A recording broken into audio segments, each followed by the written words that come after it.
नमस्कार विद्यार्थी मित्रांनो. आपण पोलीस भरतीची जी प्रश्नपत्रिका ज्या आहे त्या प्रश्नपत्रिकांची एक सीरीज सुरू केली होती, प्रश्नसंच सीरीज. धाराशिव जिल्हा जो आहे, या धाराशिव जिल्ह्याची प्रश्नपत्रिका संच सीरीज आपण सुरू केलेली आहे. पहिलं लेक्चर आपलं त्याचं झालेलं आहे. पहिल्या लेक्चरमध्ये आपण त्याचे 15 क्वेश्चन पाहिलेले होते. आता परत 15 क्वेश्चनपासून आपण पुढचे जे क्वेश्चन आहोत, हे पुढचे क्वेश्चन आपण सुरू करणार आहोत पहा आज परत. ही क्वेश्चन सीरीज आपल्याला फायद्याची का असते पहा? तर आपल्याला माहिती आहे याच्यामध्ये काय होतं मग आपल्याला पुढील जो अभ्यास आहे, हा अभ्यास करण्याची दिशा मिळते. आणि ही क्वेश्चन सीरीज आपण आपल्या या ऑनलाईन प्लॅटफॉर्मवर सर्व विद्यार्थ्यांसाठी फ्री देत आहोत पहा. क्वेश्चन कसे सोडवायचे, त्याच्यामध्ये जी-के, जी-एस, मॅथ, रिझनिंग हे जे क्वेश्चन आहेत ते कसे सोडवायचे हे आपण इथं शिकवत असतो पहा. आज आपण या लेक्चर सीरीजमधली दुसरी लेक्चर सीरीज सुरू करत आहोत. आपल्या विद्यानिकेतन या ऑनलाईन प्लॅटफॉर्मवर मी प्राध्यापक राज केदार तुमचं सर्वांचं सहर्ष स्वागत करत आहोत. तर आपण ही सीरीज सुरू केलेली आहे आणि या सीरीजमधला पुढचा जो क्वेश्चन आहे हा तुमच्या स्क्रीनवर आलेला आहे पहा. क्वेश्चन काय आहे सगळ्यांनी एकदा क्वेश्चन वाचा. क्वेश्चन 15वा जो दिलेला आहे तो आहे टिंब-टिंब या अवयवाच्या सदोष कार्यामुळे मधुमेह होतो. मधुमेह म्हणजे आपण त्याला डायबिटीज म्हणतो पहा. मधुमेह म्हणजे काय? डायबिटीज. मग सदोष कार्य म्हणजे काय? की त्याच्यामध्ये बिघाड झाल्यामुळं मधुमेह हा आजार होतो. असं कोणतं का अवयव आहे आपल्या शरीरातला? त्याच्यामध्ये पहिला आहे मूत्रपिंड, दुसरा पर्याय आहे स्वादुपिंड, तिसरा पर्याय आहे लिव्हर आणि चौथा पर्याय आहे किडनी. आपल्या अवयवाच्या कोणत्या कार्यामध्ये बिघाड झाल्यामुळं मधुमेह हा आजार होतो? सदोष कार्यामुळे. पहा याचं जे उत्तर आहे मूत्रपिंड हे तर नाहीये. मूत्रपिंड नाहीये. याचं उत्तर आहे स्वादुपिंड. उत्तर काय आहे? स्वादुपिंड जे आहे या स्वादुपिंडाच्या कार्यामध्ये सदोष कार्यामुळं मधुमेह आजार जो आहे हा मधुमेह आजार आपल्याला होत असतोय. ठीक आहे, प्रश्न समजला असेलच. आता आपण पहा पुढच्या प्रश्नाकडे जाणार आहोत. चला पुढचा प्रश्न जो आहे फास्ट आपण जाऊ पहा. बांबू म्हणजे एक प्रकारचे टिंब-टिंब होय. आता पहा प्रश्न काय आहे पुढचा? बांबू म्हणजे एक प्रकारचे टिंब-टिंब होय. हा प्रश्न 16 नंबरचा तुमच्या स्क्रीनवर आलेला आहे. सगळ्यांनी एकदा प्रश्न वाचून घ्या. प्रश्न 16वा काय सांगतोय? बांबू म्हणजे एक प्रकारचे टिंब-टिंब होय. याचे 4 पर्याय तुम्हाला दिलेले आहेत पहा. पहिला पर्याय आहे रांगेत खोड, दुसरा पर्याय आहे गवत, तिसरा पर्याय आहे कंदमूळ आणि चौथा पर्याय आहे यापैकी नाही. चौथा पर्याय काय आहे? यापैकी नाही हा आहे. मग याच्यामध्ये आपल्याला उत्तर काय असेल हे आपल्याला उत्तर द्यायचं आहे. मग मला सांगा आता या प्रश्नाचं उत्तर आपल्याला काय देता येईल? सांगा बरं. या प्रश्नाचं उत्तर बांबू म्हणजे एक प्रकारचे गवत आहे. म्हणजे हे उत्तर जे आहे ते उत्तर काय आहे? तर पर्याय नंबर 2. पर्याय नंबर 2. आता आपल्याला माहिती आहे की सर्वात जलद वाढणारं गवत, सर्वात जलद वाढणारी वनस्पती म्हणून बांबू ओळखली जाते पहा. एका रात्रीत भरपूर वाढते. म्हणजे हे हा जो प्रश्न आहे 16 नंबरचा, या प्रश्नाचं उत्तर गवत हे आहे. बांबू हे एक प्रकारचं गवत आहे. त्यानंतर आहे आपण सायन्समध्ये मी आपल्या YouTube चॅनलवर गुरुकुल एम-पी-एस-सी अकॅडमी आर-के सर या YouTube चॅनलवर सायन्सचे लेक्चर टाकलेले तिथं तुम्ही पाहू शकता पहा. ती लिंक तुम्हाला शेअर केली जाईलच. चॅनलचं नाव काय आहे ते इथं लिहितो पहा. आपलं चॅनल जे आहे हे चॅनल कोणतं आहे? तर ते चॅनल आहे पहा गुरुकुल. गुरुकुल एम-पी-एस-सी अकॅडमी. गुरुकुल एम-पी-एस-सी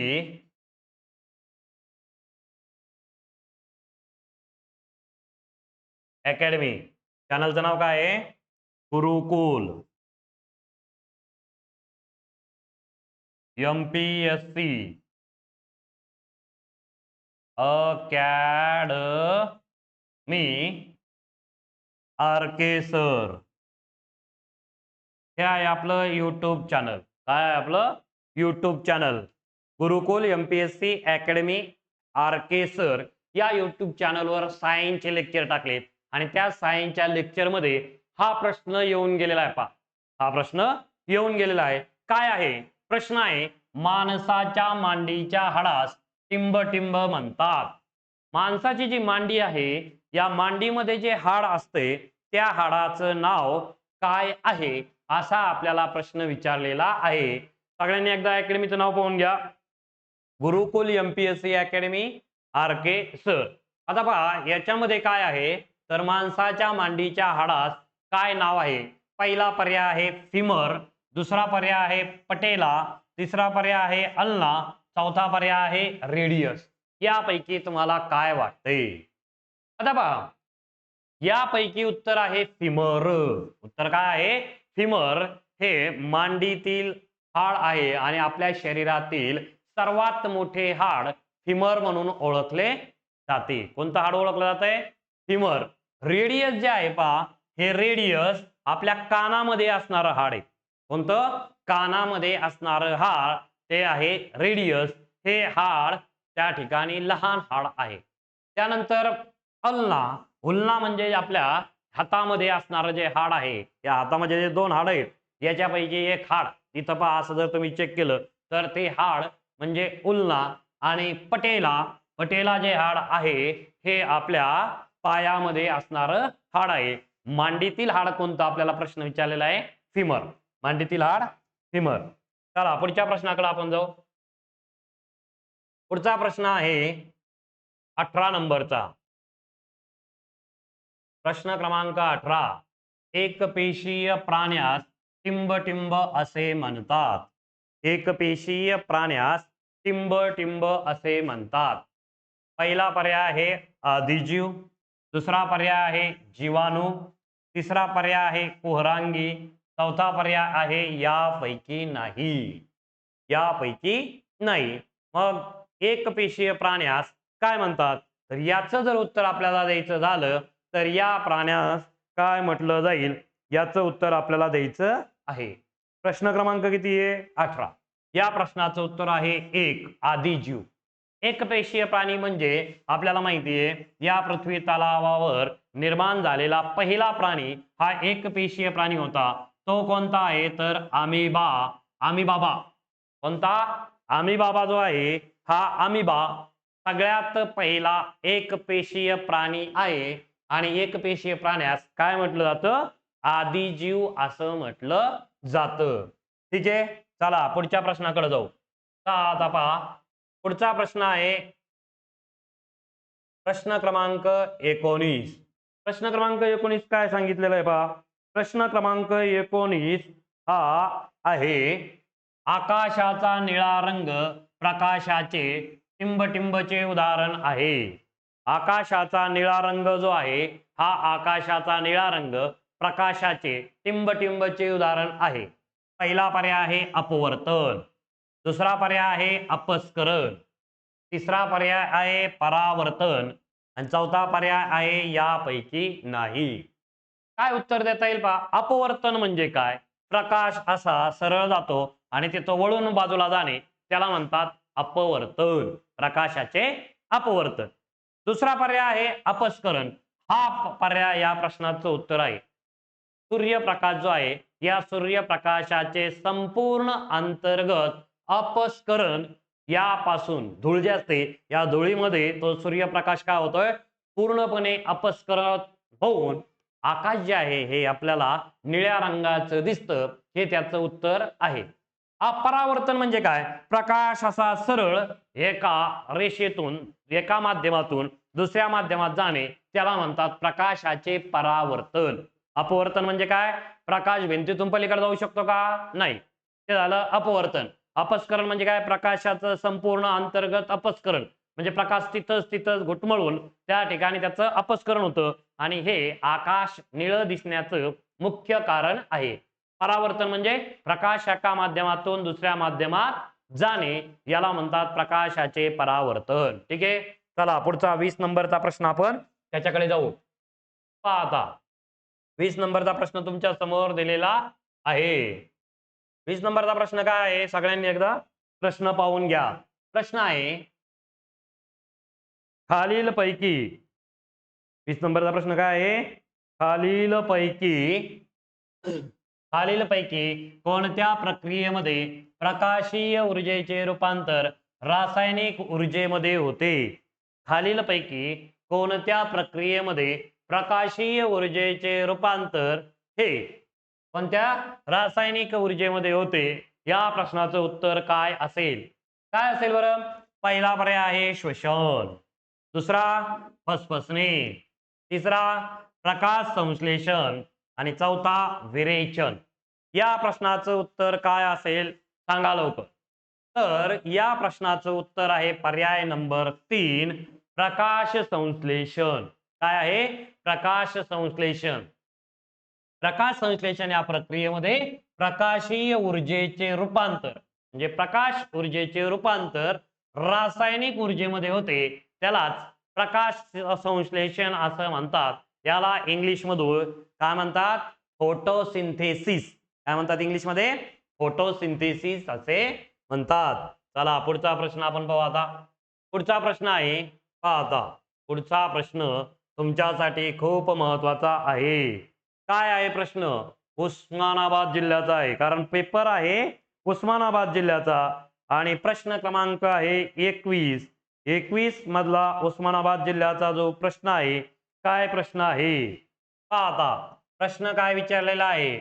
उस्मानाबाद जिल्ह्यात टिंबटिंब येथे जैन मुनी शांतीसागर यांची समाधी आहे. उस्मानाबाद जिल्ह्याचा प्रश्न आहे. काय प्रश्न आहे? उस्मानाबाद जिल्हा म्हणजे त्याला आताचं नाव काय आहे? धाराशिव. आता नवीन नाव काय आहे उस्मानाबाद जिल्ह्याचं? धाराशिव. या जिल्ह्यामध्ये टिंबटिंब येथे जैन मुनी शांतीसागर यांची समाधी आहे. पर्याय नंबर 1 कुंथलगिरी, पर्याय नंबर 2 तेर, पर्याय नंबर 3 अंदूर, पर्याय नंबर 4 परंडा. काय उत्तर देता येईल याचं? तर धाराशिव जिल्ह्यातील कुंथलगिरी. काय नाव आहे? कुंथलगिरी येथे जैन मुनी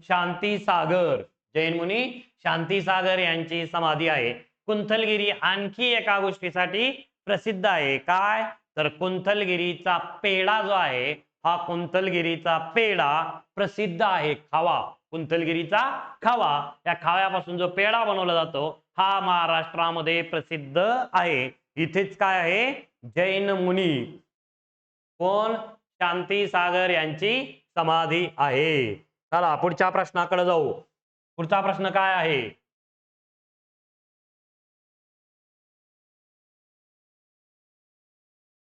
22 नंबरचा प्रश्न आहे तुमच्यासाठी. सॅटनिक व्हर्सेस या पुस्तकाचे लेखक कोण आहेत? पुस्तक दिलेलं आहे. पुस्तकावर हमखास एक प्रश्न विचारला जातो पहा. पुस्तक जे आहे या पुस्तकावर एक हमखास प्रश्न विचारला जातो.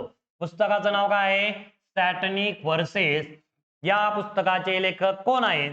पहिला पर्याय सलमान रश्दी, दुसरा पर्याय मैथिली शरण गुप्त, तिसरा पर्याय अमृता प्रीतम, चौथा पर्याय वरुण गांधी. काय उत्तर असेल? तर या प्रश्नाचं उत्तर जे आहे ते सलमान रश्दी. काय आहे? सॅटनिक व्हर्सेस या पुस्तकाचं ते लेखक सलमान रश्दी आहे.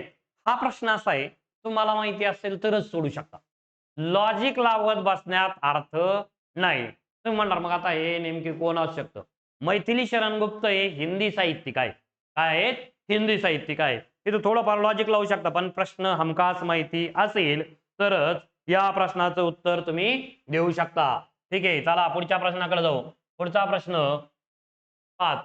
पुढचा प्रश्न दिलेला आहे तुमच्यासाठी, स्क्रीनवर आलेला आहे. काय प्रश्न आहे सांगा बरं? या प्रश्नाचं उत्तर काय असेल? पुढच्या प्रश्नाचं उत्तर 23. टिंबटिंब हा दिवस दहशतवाद विरोधी दिन म्हणून साजरा केला जातो. टिंबटिंब हा दिवस दहशतवाद विरोधी दिन म्हणून साजरा केला जातो. पर्याय नंबर 1 11 मे, पर्याय नंबर 2 21 मे, पर्याय नंबर 3 21 एप्रिल आणि पर्याय नंबर 4 11 एप्रिल. काय असेल उत्तर?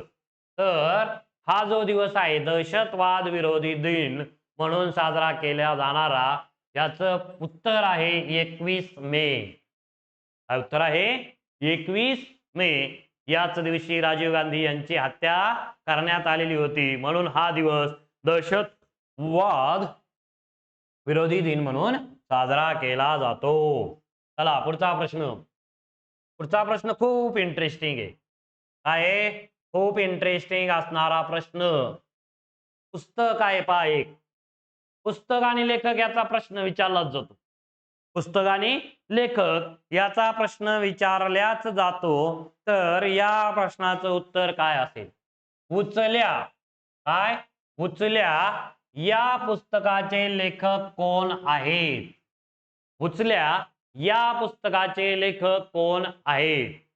पर्याय नंबर 1 दया पवार, पर्याय नंबर 2 विश्वास पाटील, पर्याय नंबर 3 लक्ष्मण माने आणि पर्याय नंबर 4 लक्ष्मण गायकवाड. काय असेल या प्रश्नाचं? तर पर्याय नंबर 3 जे आहे, सॉरी पर्याय नंबर 4 जे आहे लक्ष्मण गायकवाड, पर्याय नंबर 4 हे उचल्या या पुस्तकाचे लेखक लक्ष्मण गायकवाड आहेत. कोण आहेत? लक्ष्मण गायकवाड. लक्ष्मण माने कोण? तर लक्ष्मण माने यांचं पुस्तक आहे उपरा. लक्ष्मण माने यांचं कोणतं पुस्तक आहे? उपरा. दया पवार, दया पवार यांचं पुस्तक कोणतं आहे? दया पवार,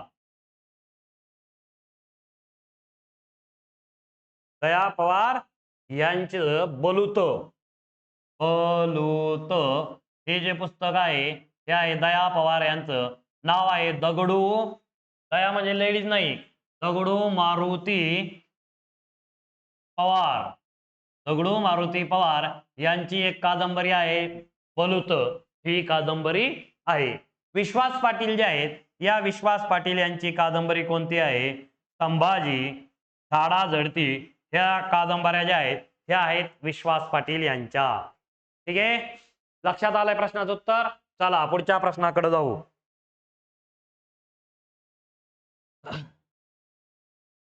पहा प्रश्न क्रमांक 25. सगळ्यांनी लक्ष द्या. राज्य घटनेतील प्रश्न आहे. भारतीय राज्यघटनेतील घटनेतील कोणत्या कलमानुसार आर्थिक आणीबाणी लागू करता येते? भारतीय राज्यघटनेतल्या कोणत्या कलमानुसार आर्थिक आणीबाणी लागू करता येते? पर्याय नंबर 1 आहे 356, 2 354, 3 352, 4 360. यापैकी कोणतं उत्तर असेल? यापैकी कोणते उत्तर असेल सांगता येईल का? तर या प्रश्नाचं उत्तर आहे कलम 360. कलम 360 नुसार आर्थिक आणीबाणी लागू करता येते. आतापर्यंत भारतात एकदाही आर्थिक आणीबाणी लागू झालेली नाही. कोणत्या कलमानुसार करण्यात येते आर्थिक आणीबाणी? कलम 360 यानुसार आर्थिक आणीबाणी लागू केली जाते.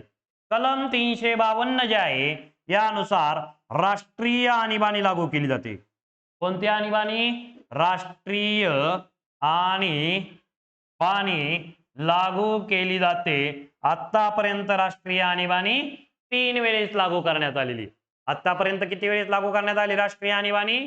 3 वेळेस. आणि कलम 356 नुसार राष्ट्रपती राजवट म्हणजे राज्य आणीबाणी जे म्हणतो आपण, राष्ट्रपती राजवट काय लागू केली जाते? राष्ट्रपती राजवट.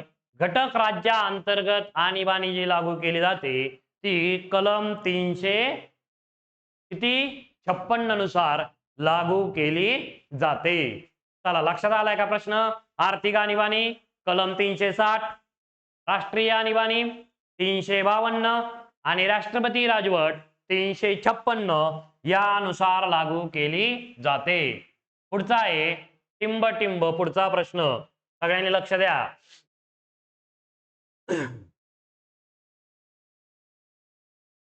प्रश्न आहे औद्योगिक क्रांती टिंबटिंब मध्ये सुरू झाली आणि नंतर टप्प्याटप्प्याने पाश्चात्य जगात पसरत गेली.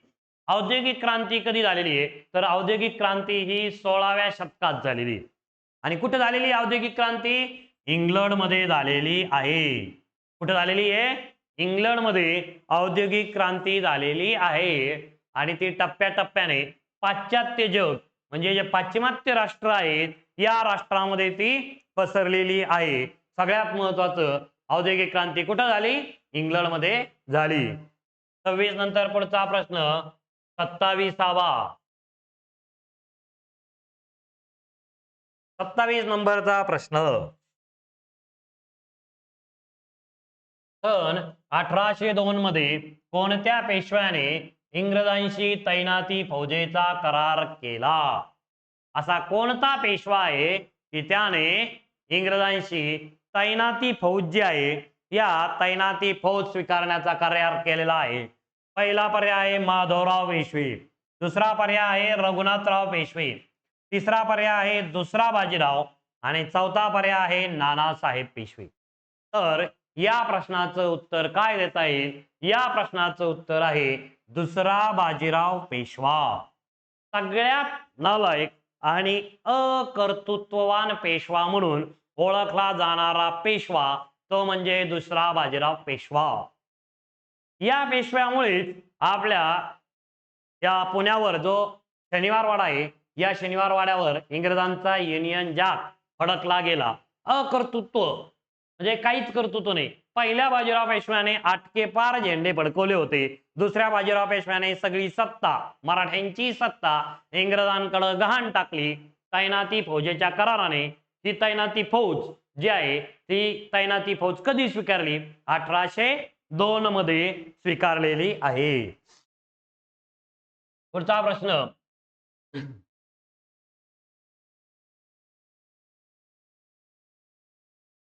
प्रश्न क्रमांक 28. प्रश्न क्रमांक 28 विधवा पुनर्विवाहाला. प्रश्न क्रमांक कितवा आहे 28. विधवा पुनर्विवाहाला.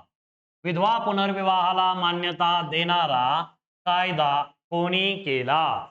विधवा पुनर्विवाहाला मान्यता देणारा कायदा कोणी केला. पहिला पर्याय आहे लॉर्ड डलहौसी, दुसरा पर्याय आहे लॉर्ड बेंटिंग, तिसरा पर्याय आहे लॉर्ड रिपन आणि चौथा पर्याय आहे लॉर्ड मेकॉले. आता पहा याचं उत्तर काय असेल तर या प्रश्नाचं उत्तर आहे लॉर्ड डलहौसी. कधी झालेला विधवा पुनर्विवाह कायदा. हा विधवा पुनर्विवाहाला मान्यता देणारा कायदा 1856 साली करण्यात आलेला आहे. कोणी केलेला आहे लॉर्ड डलहौसी. हा डल होता पण हौसी पण खूप होता. पहा डलहौसी हा डल होता हौसी पण होता. डल कशासाठी तर यानं काय केलेली पहा दत्तक वारसा नामंजूर. दत्तक वारसा नामंजूर या कारणाने त्याने काय केली होती राज्य खालसा केली होती. कोणती सातारा संबळपूर झाशी अवध ही जी राज्य आहे दत्तक वारसा नामंजूर हे कारण करून पुढं त्याने राज्य खालसा केली. म्हणजे ज्या राजाला किंवा राणीला मुलगा किंवा मुलगी अपत्य नाही त्यांना दत्तक घेता येणार नाही असं कारण करून त्याने दत्तक वारसा नामंजूर करून राज्य खालसा केलं. त्याच्यामुळे तो डल होता. हौसी का होता तर याने विधवा पुनर्विवाहाचा कायदा केला. पहा म्हणजे त्या काळामध्ये विधवांना पुन्हा लग्न करण्याची परवानगी नव्हती. पण इंग्रज अधिकारी जो आहे याने काय केलं होतं की विधवा देखील पुनर्विवाह करू शकतात हा कायदाच केला. कधी 1856. आणखी काय केलं पाहिजे भारतामध्ये रेल्वे जी आहे ही रेल्वे सुरू केलेली आहे. मुंबईमध्ये पहिली रेल्वे जी धावलेली होती पहा कुठं कुठे धावली होती मुंबई ते ठाणे. कुठे धावली होती मुंबई ते ठाणे या दरम्यान पहिली रेल्वे धावलेली होती. याने PWD पब्लिक वर्क डिपार्टमेंट सार्वजनिक बांधकाम खाते या खात्याची पण सुरुवात केलेली होती. पहा त्यानंतर आहे पुढचा प्रश्न.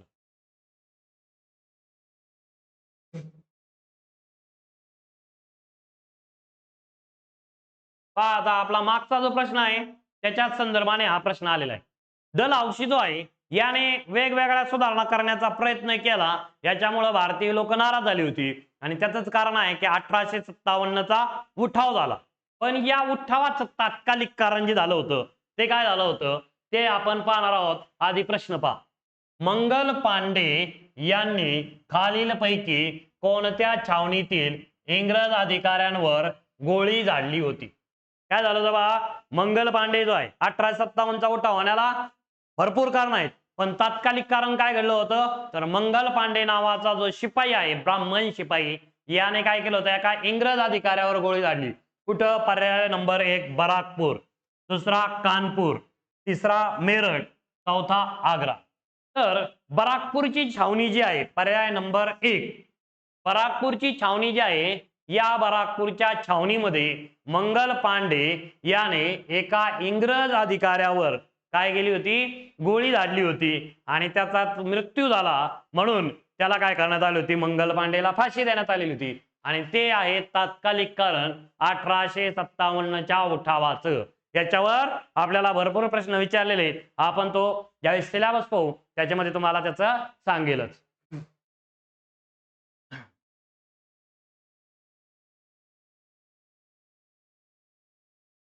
प्रश्न क्रमांक 30. राष्ट्रीय सभेचे पहिले अधिवेशन टिंबटिंब येथे भरले होते. राष्ट्रीय सभा जी आहे आजचे राष्ट्रीय काँग्रेस, त्याचं रूपांतर पुढं राष्ट्रीय सभेमध्ये झालेलं आहे. त्याचं पहिलं अधिवेशन कुठं भरलं होतं हा प्रश्न विचारलेला आहे. पहिला पर्याय आहे मुंबई, दुसरा पर्याय आहे कोलकाता, तिसरा पर्याय आहे मद्रास, चौथा पर्याय आहे जयपूर. चौथा पर्याय काय आहे?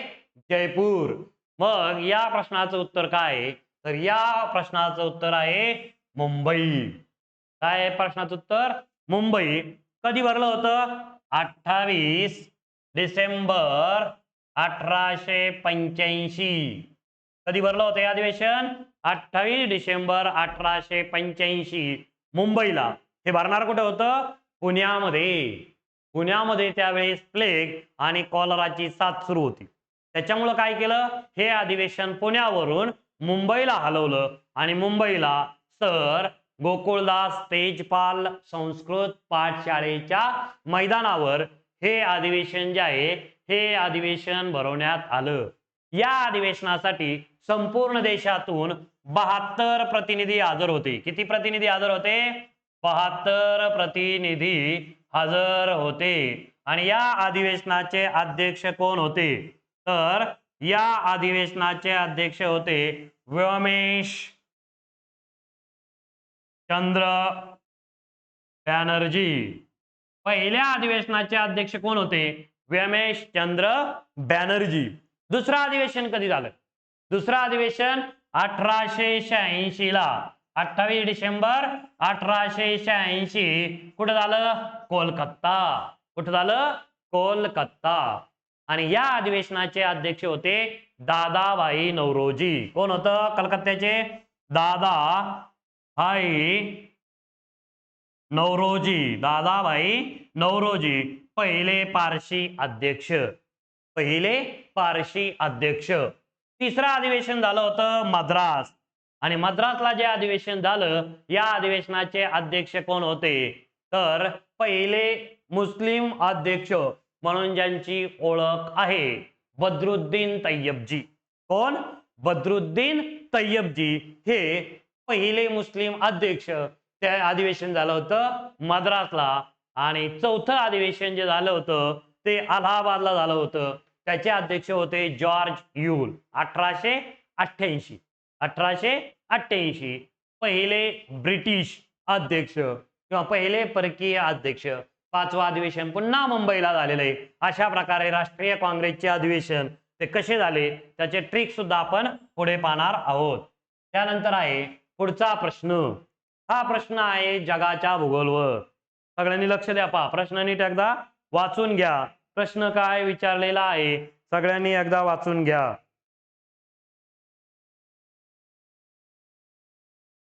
प्रश्न सगळ्यांनी एकदा वाचा. काय आहे? पहा प्रश्न आहे ग्रँड कॅरियन. प्रश्न क्रमांक 31. ग्रँड कॅनियन ही गळी कोणत्या देशात स्थित आहे? प्रश्न काय आहे? ग्रँड कॅनियन ही गळई, कॅरियन ही गळई कोणत्या देशात स्थित आहे? पर्याय 1 चीन, पर्याय 2 अर्जेंटिना, पर्याय 3 अमेरिका, पर्याय 4 घाना. हे 4 पर्याय दिलेले आहेत. या 4 पैकी कोणतं उत्तर असेल? तर या प्रश्नाचं उत्तर आहे अमेरिका. कोणत्या देशात आहे? अमेरिका या देशामध्ये ग्रँड कॅनियन ही गळई आहे. अशा प्रकारे हे 31 प्रश्न आपले झालेले आहेत. चला पुढच्या प्रश्नाकडे जाऊ. आता आपण काय करू पहा, तर आतापर्यंत आपले 31 प्रश्न झालेत. राहिलेले जे प्रश्न असतील हे राहिलेले प्रश्न आपण पुढच्या लेक्चरला पाहणार आहोत. पुढच्या लेक्चरमध्ये आपण उरलेले प्रश्न जे आहेत या उरलेल्या प्रश्नांचं पुन्हा एकदा विश्लेषण घेणार आहोत. तर सगळ्यांनी एकदा हे प्रश्न जे आहेत हे सगळे प्रश्न पहा आणि आपलं जे चॅनल आहे गुरुकुल MPSC अकॅडमी RK सर या चॅनलला तुम्ही लाईक करा, सबस्क्राईब करा आणि आपलं चॅनल सगळ्या विद्यार्थ्यांकडे शेअर करा. सगळ्यांना पुन्हा एकदा धन्यवाद. झालेला भाग आपण हे करून पुढचा राहिलेला भाग पुढच्या लेक्चरला घेऊ. ठीक आहे, धन्यवाद.